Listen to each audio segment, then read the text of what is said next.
Hi, I'm Jill Menze, news editor at PhocusWire, and I'm joined here by Blanca Menchaca, who is co-founder and CEO of BeMyGuest. So, Blanca, thank you so much for joining us. Thank you for having me. Thank you. So, some of us here have already seen you on stage talking a bit about tours and activities, but can you give us a little bit of a rundown on what you're seeing kind of in the B2B specific space, activity you're seeing? Sure. It's been a very difficult 2 years I think for the entire travel sector, but for the specifically to APAC, it has been very slow to reopen. We never expected the pandemic to last this long.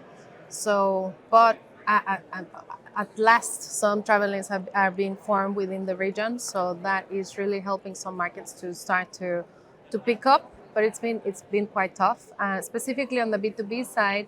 What we have experienced is a lot more openness to partnerships and connectivity and adoption of technology in general, both by operators, but also by OTAs and distributors. So as a B2B player, we have to look at both sides. So in terms of the OTAs, we keep receiving new requests for distribution services from partners that pre-pandemic we wouldn't really kind of focus too much on. So yes. Has the pandemic brought? Do you think that those wouldn't have happened without the pandemic? Is that kind of what? Yeah, I think the mindset changed a lot. A lot of companies, especially from Europe or US, they had started to create or build teams within the Southeast Asian region, and unfortunately, because of the pandemic, they had to withdraw investment and teams. So they're looking now they're more open to have strategic partners within the region to help them with the APAC side of things. So we're very excited about those opportunities. And on the operator side, what we found is, a lot of operators suffer. They had to really reduce their spend and be more cost effective. So what that really is reflected is being reflected on is adoption of technology. So there's a lot more emphasis on, how do we keep operations, but in a much more efficient way. Previous to the pandemic, you had a really, really large attractions in the region, and I guess worldwide, that they would still prefer to do a lot of processes manually. But through the pandemic, a lot of spreadsheets. A lot of spreadsheets, a lot of paper ticket printing. People don't really realize how underdeveloped in terms of technology adoption the sector of tours and activities is.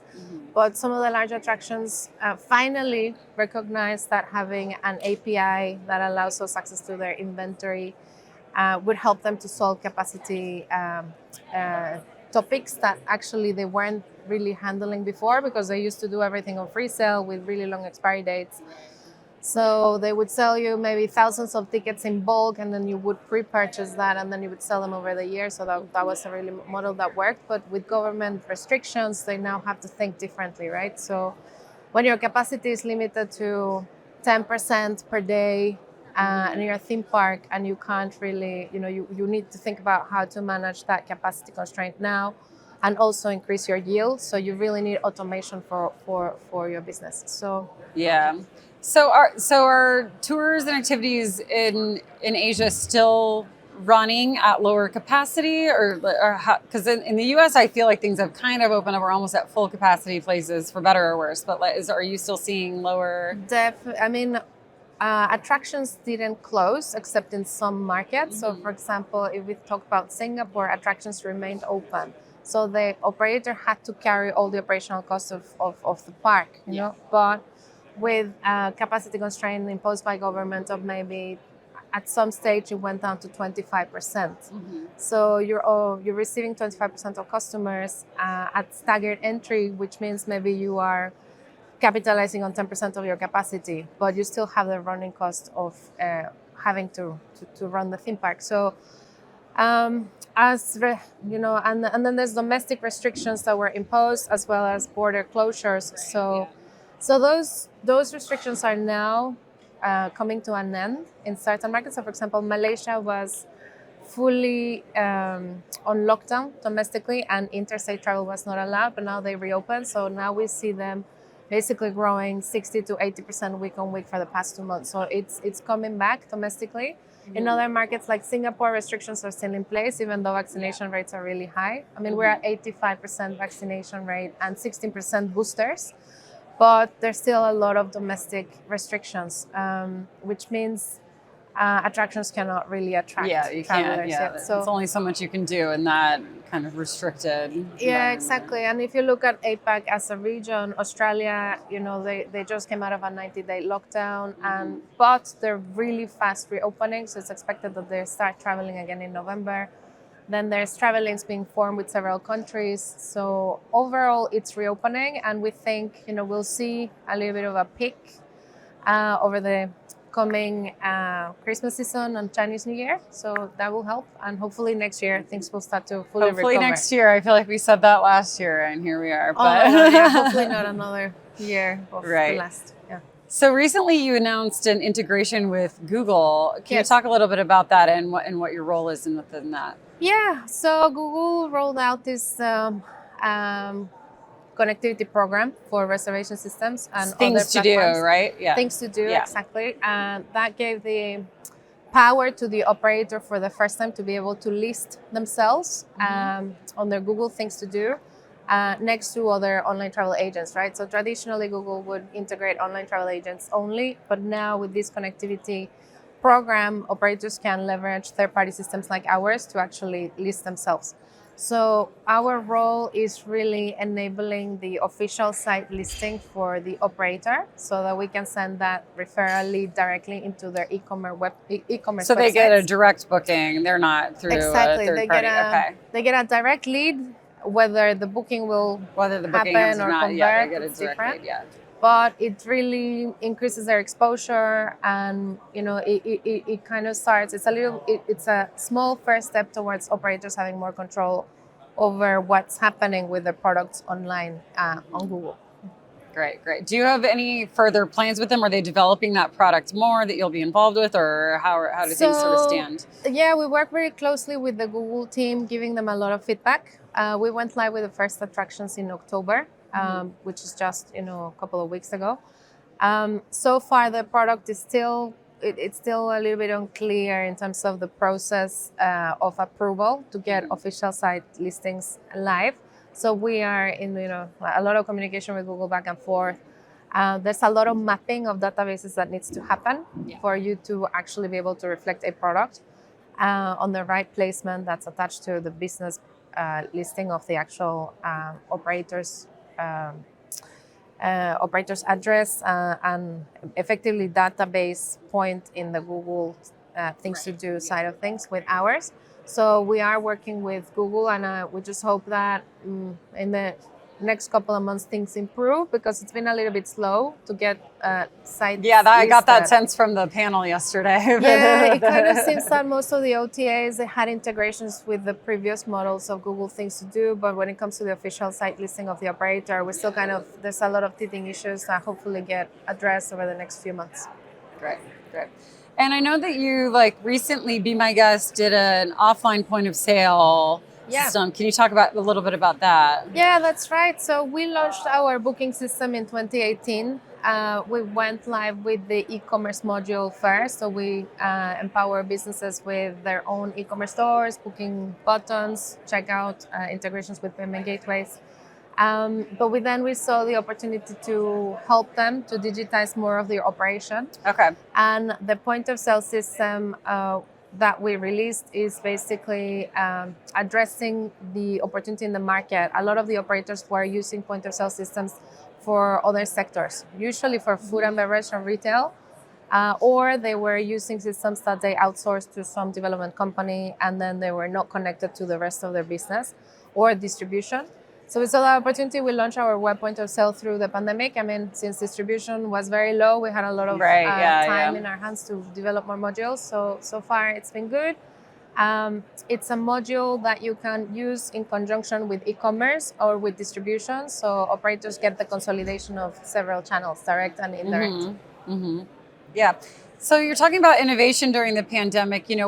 What innovations have taken place during the pandemic that you'll probably continue? Are some of them just to get through recovery, or are they long-standing initiatives? Yeah, I mean, we see several things happening, right? Especially a lot of people want to talk about, OTAs or marketplaces going into different verticals other than tours and activities or travel products. We saw a few changes. For example, venturing into food and beverage, or a little bit more high frequency products. Yeah, that like the Klook idea, or moving into more other. Exactly. Yeah. I think in Asia, a lot of brands are trying to diversify in terms of their product spread. Not just Klook, but for example, AirAsia is trying to approach the super Yeah, app. they're going the super app route. Exactly, Yeah. being an airline, so it's a quite interesting model. I think super apps overall in Asia, they work quite well.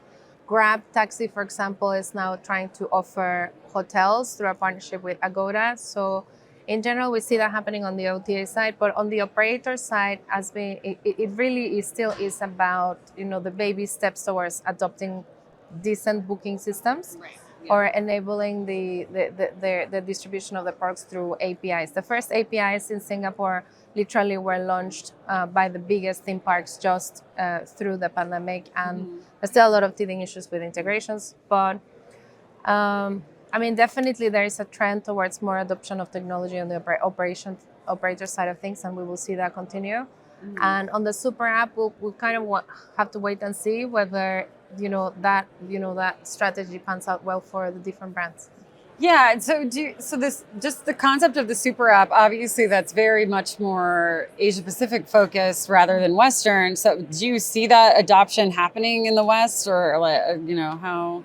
Well, I think some people think that it's very Asian centric. I tend to agree, actually. I think the way, I like to use this analogy, but in Asia, you can actually walk into a hair salon and also get your coffee, and you have you can pet a cat as part of the service. Wow, So you're going to the wrong mindset places. Yeah. exactly. So you're having a coffee with a cake and you're petting a cat. So the way you think about businesses is very different, and the way you consume products is also really different. So definitely it's a concept that works in Asia. I haven't seen it being successful outside of Asia. Yeah, but for tours and activities specifically, so let's say you're at the nail salon petting a cat, doing whatever. Are you also booking, kayak tour later that day? Are you booking a museum? How does that kind of integrate with what's already happening? In terms of tours and activities, we definitely see it being integrated just as another vertical of ancillary revenue for super apps, right? So you're booking your flight, you're buying your food and beverage or delivery service, and then you have ability to also book your things to do. I think we'll see more of that. Yeah. And what do you make of the branded tours we're seeing in the space? Get Your Guide had some. I know on the panel they talked about Expedia's they had the local expert or offline, whatever. It didn't really pan out. How do you sort of see the branded tours space, and do you see that becoming more popular, or how do you? I think we don't see that happening in Asia at all. Okay. At all, perhaps not yet. What we do think. I do think the reason why this is happening is because of the quality of the product and the service that OTAs is it the quality for. Or is it like brand recognition? Or is it both? It might be both. Yeah. But I think when it comes to activities, attractions, products are quite standard.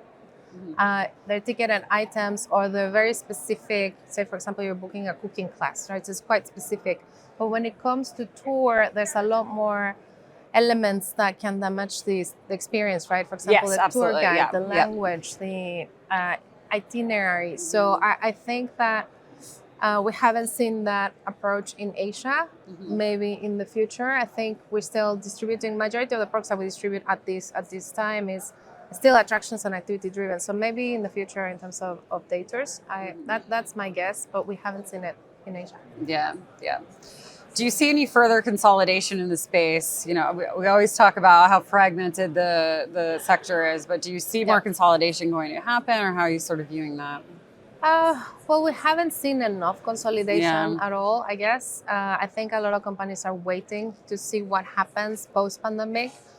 What we do see is a lot of shifts in terms of the players that were pre-pandemic, operational, and post-pandemic. A lot of the traditional agents are really going to I think they're going to struggle because technology has really taken the forefront of everything that's happening. So I think consolidation might happen after the pandemic. And once borders have fully reopened, a lot of companies, we're just waiting to see, Yeah. how the You market don't want to jump in too dynamics. fast. You're just, Exactly. And right yeah. now, if you're looking at, raising capital or an M&A, we are all in so low numbers, right? Just coming out of a devastating period. So the valuations that you could probably secure they don't look that attractive. So there's a lot of support from shareholders, a lot of internal rounds being raised. So we have to just wait and see, probably Wait and another see, 12 yeah. months. Yeah. Absolutely.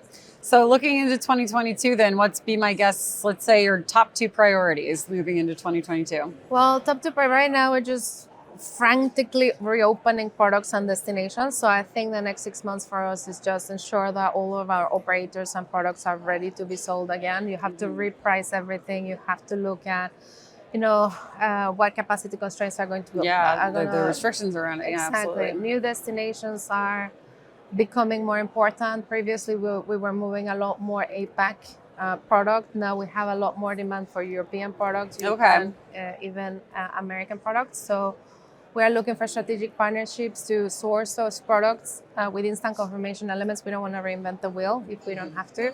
So we continue to be very focused B2B travel technology for the APAC region and looking for partnerships abroad. Yeah. Great. All right. Blanca, thank you so much for being here with us today. Thank you so much, Jill. Thank you so much.